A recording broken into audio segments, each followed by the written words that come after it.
Selamat pagi Ibu dan teman-teman. Saya Nur Khalifah dari kelas 11 2 SMA Negeri 1 Maumere. Di sini saya akan menjelaskan sedikit tentang alat-alat optik. Contoh alat-alat optik yaitu 1 kaca membesar atau loupe, 2 mikroskop, dan 3 teropong.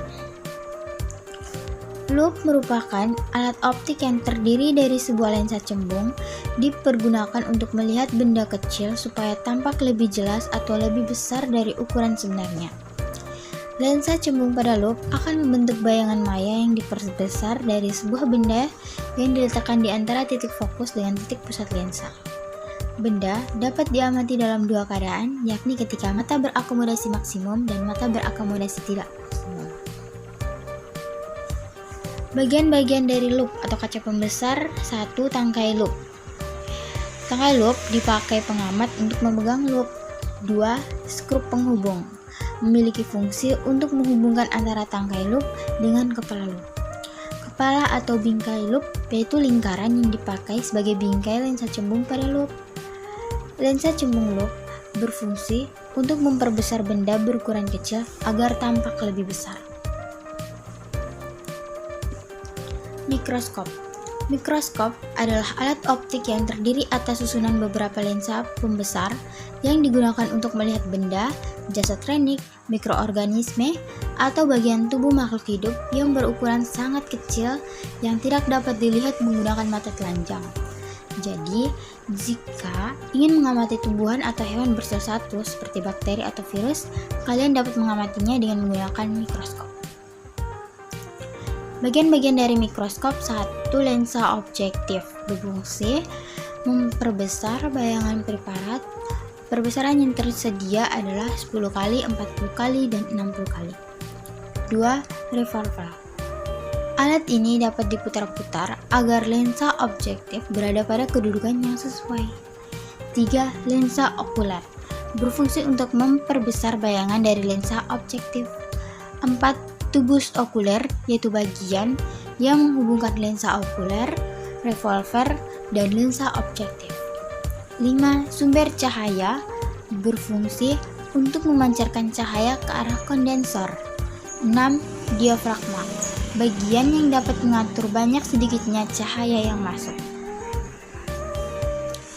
Proses pembentukan bayangan pada mikroskop yaitu objek yang akan diamati harus diletakkan di depan lensa objektif pada jarak antara VOB dan 2 VOB sehingga bayangannya akan terbentuk pada jarak lebih besar dari 2 VOB di belakang lensa objektif dengan sifat nyata dan terbalik.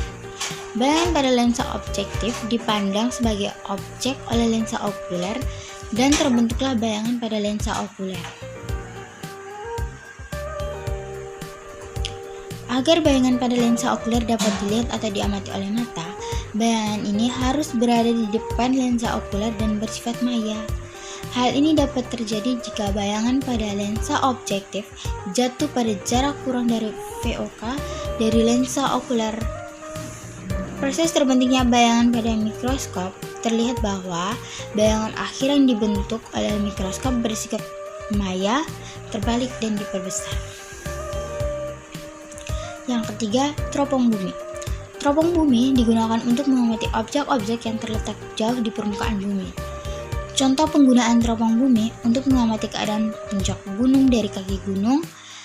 Teropong bumi juga mampu membuat objek yang jauh nampak lebih jelas, lebih dekat, dan tidak terbalik.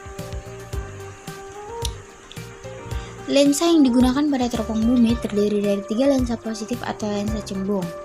Salah satu lensa positif yang digunakan berfungsi sebagai pembalik bayangan.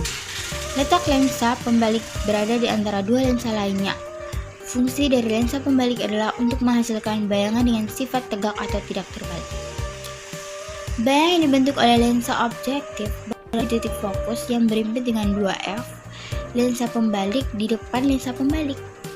Sifat bayangan dibentuk lensa objektif adalah nyata, terbalik, dan diperkecil. Bayangan benda kemudian ditangkap oleh lensa pembalik dan menghasilkan bayangan benda dengan sifat nyata, tegak, dan sama besar. Selanjutnya, bayangan benda akan ditangkap lensa okuler dan dihasilkan bayangan benda yang dibedakan melalui 2 kondisi pengamatan. Sekian, hanya itu yang dapat saya jelaskan. Terima kasih.